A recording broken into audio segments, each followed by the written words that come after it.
जहाँ आदर न मिले वहाँ कभी जाना मत। जो सुनता न हो उसे कभी समझाना मत।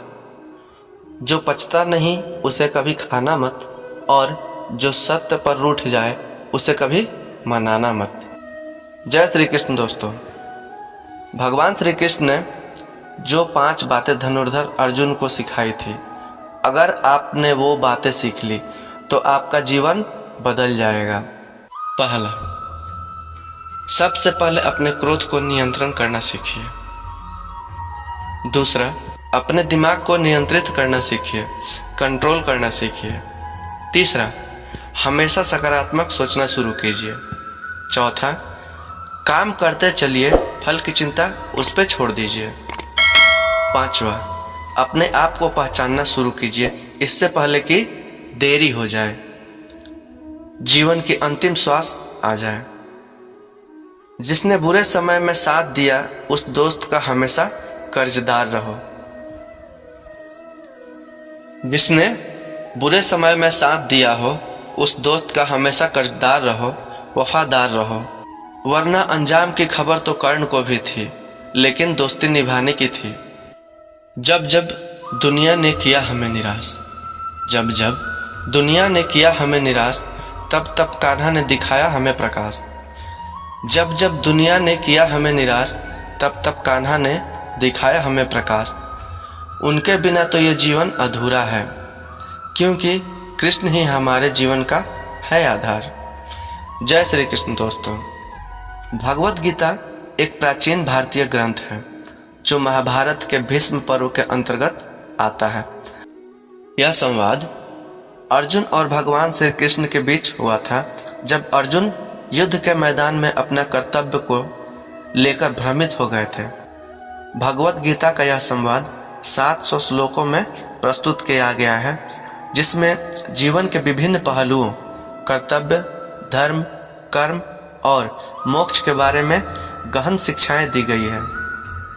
भगवत गीता को जीवन का मार्गदर्शन माना जाता है। यह न केवल धार्मिक ग्रंथ है, बल्कि यह दर्शन, नैतिकता और आत्मा के ज्ञान का भी महान स्रोत है। इसे विभिन्न जीवन स्थितियों में व्यक्ति को सही मार्ग दिखाने के लिए पढ़ा और अनुसरण किया जाता है। गीता के उपदेश केवल धार्मिक व्यक्ति के लिए ही नहीं, बल्कि हर उस व्यक्ति के लिए है जो जीवन के गहरे रहस्य को समझना चाहते हैं। अर्जुन की दुविधा और श्री कृष्ण की शिक्षा। महाभारत के युद्ध का समय था। कुरुक्षेत्र का विशाल मैदान, जहां 2 सेनाएं आमने सामने खड़ी थी। एक तरफ कौरवों की सेना थी और दूसरी तरफ पांडवों की। अर्जुन, जो पांडवों के सबसे पराक्रमी योद्धा थे, युद्ध के लिए पूरी तरह तैयार थे। लेकिन जैसे ही उन्होंने अपने निकट और दूर संबंधियों, गुरुजनों और मित्रों को कौरवों की ओर युद्ध के लिए तैयार देखा, उनका हृदय द्रवित हो गया। वे मानसिक रूप से विचलित हो गए और युद्ध करने से पीछे हटने लगे। अर्जुन का मन द्वंद्व में फंस गया था। उन्होंने श्री कृष्ण से कहा, हे माधव, मैं अपने ही संबंधियों के खिलाफ इस युद्ध को नहीं लड़ सकता। मेरे गुरु, पितामह और प्रियजन सभी सामने खड़े हैं। मैं उनके विरुद्ध कैसे युद्ध कर सकता हूँ? क्या यह उचित होगा कि मैं अपने ही प्रियजनों का संहार करूं? मुझे इसमें कोई धर्म नहीं दिखता। अर्जुन ने अपने धनुष बाण नीचे रख दिए और अपने रथ के सामने बैठ गए। उनके मन में गहरे दुख और कर्तव्य का बोध हो रहा था, लेकिन वे समझ नहीं पा रहे थे कि क्या सही है और क्या गलत। तब श्री कृष्ण ने, जो अर्जुन के सारथी बने थे, मुस्कुराए और शांत स्वर में बोले, हे पार्थ, इस समय तुम्हारी इस दुविधा का कारण अज्ञानता है। तुम्हें अपने कर्तव्यों का बोध होना चाहिए, न कि अपने संबंधियों और प्रियजनों के प्रति मोह का। यह युद्ध धर्म के लिए है, अधर्म के नाश के लिए है। श्री कृष्ण ने अर्जुन को कर्मयोग का उपदेश दिया। उन्होंने कहा, तुम्हारा कर्तव्य है कि तुम युद्ध करो, यह तुम्हारा स्वधर्म है। अपने कर्तव्य को निभाते हुए तुम फल की चिंता बिल्कुल मत करो। कर्म करना ही तुम्हारा अधिकार है, लेकिन फल की इच्छा करना तुम्हारा अधिकार नहीं है। कर्म करते समय निष्काम भाव रखो और अपना धर्म निभाओ। श्री कृष्ण ने अर्जुन को आत्मा के अमरत्व का ज्ञान दिया। उन्होंने कहा, तुम्हारा दुख इसलिए है क्योंकि तुम शरीर को देख रहे हो, आत्मा को नहीं। आत्मा जो ना कभी जन्म लेती है और ना कभी मरती है, वह शाश्वत, अविनाशी और अजर अमर है। यह शरीर नश्वर है, लेकिन आत्मा अजर अमर है। इसलिए मृत्यु का कोई भय नहीं होना चाहिए। जो व्यक्ति धर्म और सत्य के मार्ग पर चलता है वह हमेशा विजयी होता है। श्री कृष्ण ने अर्जुन को भक्ति का मार्ग बताया। उन्होंने कहा, जब तुम्हें कुछ समझ न आए तो मेरी शरण में आओ, मैं तुम्हारे सभी संदेहों को दूर कर दूंगा। मैं तुम्हें मोक्ष प्रदान करूंगा। मेरे प्रति पूर्ण समर्पण और विश्वास रखो। श्री कृष्ण के उपदेशों को सुनने के बाद अर्जुन का मन शांत हो गया। उनके मन का भ्रम दूर हो गया और उन्हें अपने कर्तव्यों का बोध हुआ। उन्होंने श्री कृष्ण के चरणों में प्रणाम किया और कहा, हे माधव, मैं आपके उपदेशों को समझ गया हूँ। अब मेरे सभी संदेह समाप्त हो गए हैं।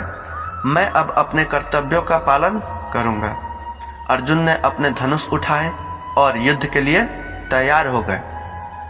उन्होंने युद्ध को धर्म और सत्य की लड़ाई के रूप में देखा, न कि अपने प्रियजनों के विरुद्ध। वे अब बिना किसी मोह के निष्काम भाव से अपने कर्तव्यों का पालन करने के लिए तैयार थे। यह कहानी हमें सिखाती है कि जीवन में कई बार हम भी अर्जुन की तरह दुविधा में पड़ जाते हैं।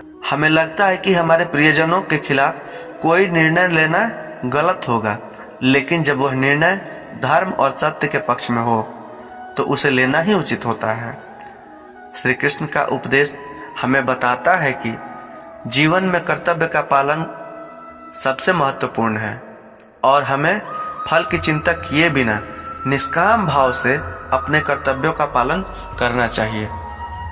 यह कहानी प्रेरणा देती है कि जब भी हमें जीवन में कोई कठिनाई या दुविधा का सामना करना पड़े तो हमें अपने कर्तव्यों का पालन करना चाहिए और भगवान की शरण में रहना चाहिए।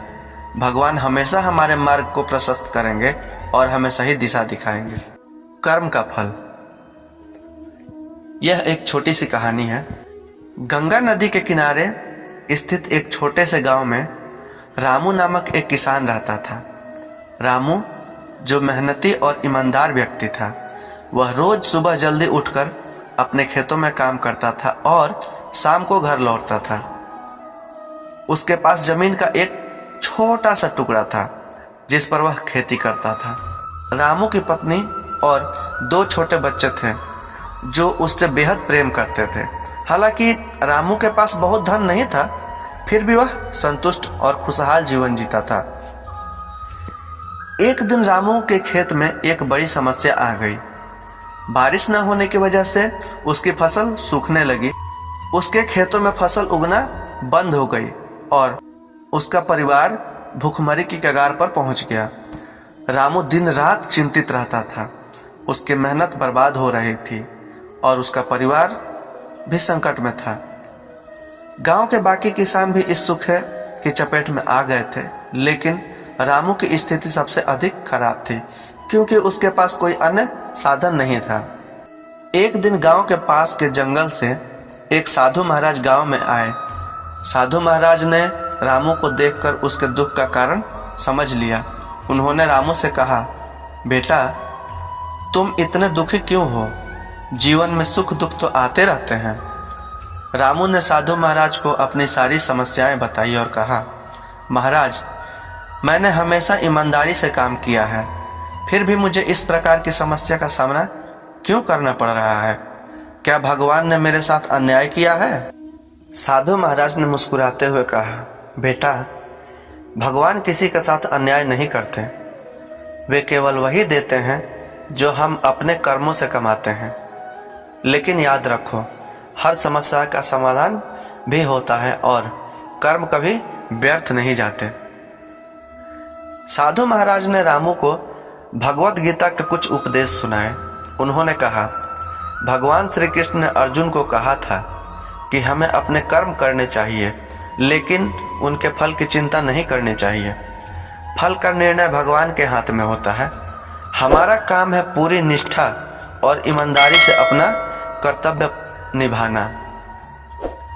तुमने हमेशा मेहनत और ईमानदारी से काम किया है और भगवान तुम्हें उसका फल अवश्य देंगे। रामू ने साधु महाराज की बातों को ध्यान से सुना और समझा कि उसे मेहनत करते रहना चाहिए और धैर्य नहीं खोना चाहिए। उसने सोचा कि भगवान उसकी मेहनत को जरूर देखेंगे और उसे इस समस्या से निकलने का कोई ना कोई रास्ता दिखाएंगे। साधु महाराज के उपदेश के बाद रामू ने निश्चय किया कि वह हिम्मत नहीं हारेगा। उसने अपने खेतों में और भी मेहनत से काम करना शुरू किया। वह गांव के अन्य किसानों से मिलकर अपने खेतों के लिए पानी की व्यवस्था करने की कोशिश करने लगा। गांव के लोगों ने एकजुट होकर नदी से पानी खींचने की योजना बनाई। रामू ने इस योजना में बढ़ चढ़कर हिस्सा लिया और सभी किसानों के साथ मिलकर मेहनत की। कुछ दिनों के बाद बारिश भी हुई और रामू के खेतों में हरियाली लौट आई। उसकी फसल फिर से उगने लगी। रामू की मेहनत और धैर्य का परिणाम था कि उसकी फसल इस बार अधिक अच्छी हुई और उसे भरपूर अनाज मिला। उसका परिवार फिर से खुशहाल हो गया। निष्कर्ष यह है कि रामू ने साधु महाराज के उपदेशों को अपने जीवन में अपनाया और समझा कि मेहनत और धैर्य ही सच्चे कर्म हैं। भगवान ने उसके कर्मों का फल उसे दिया और उसकी मेहनत व्यर्थ नहीं गई। यह कहानी हमें सिखाती है कि जीवन में कठिनाइयाँ आती हैं, लेकिन हमें अपने कर्मों पर विश्वास रखना चाहिए। भगवान कभी किसी का मेहनत व्यर्थ नहीं जाने देते। हमें ईमानदारी, धैर्य और निष्ठा के साथ अपने कर्तव्यों का पालन करना चाहिए और समय आने पर भगवान हमें उसके योग्य फल अवश्य देंगे। आज के लिए बस इतना ही। मिलते हैं अगले वीडियो में। अगर यह वीडियो आपको पसंद आई हो तो कृपया लाइक, शेयर, सब्सक्राइब करना ना भूलें और कमेंट में जय श्री कृष्ण जरूर लिखें।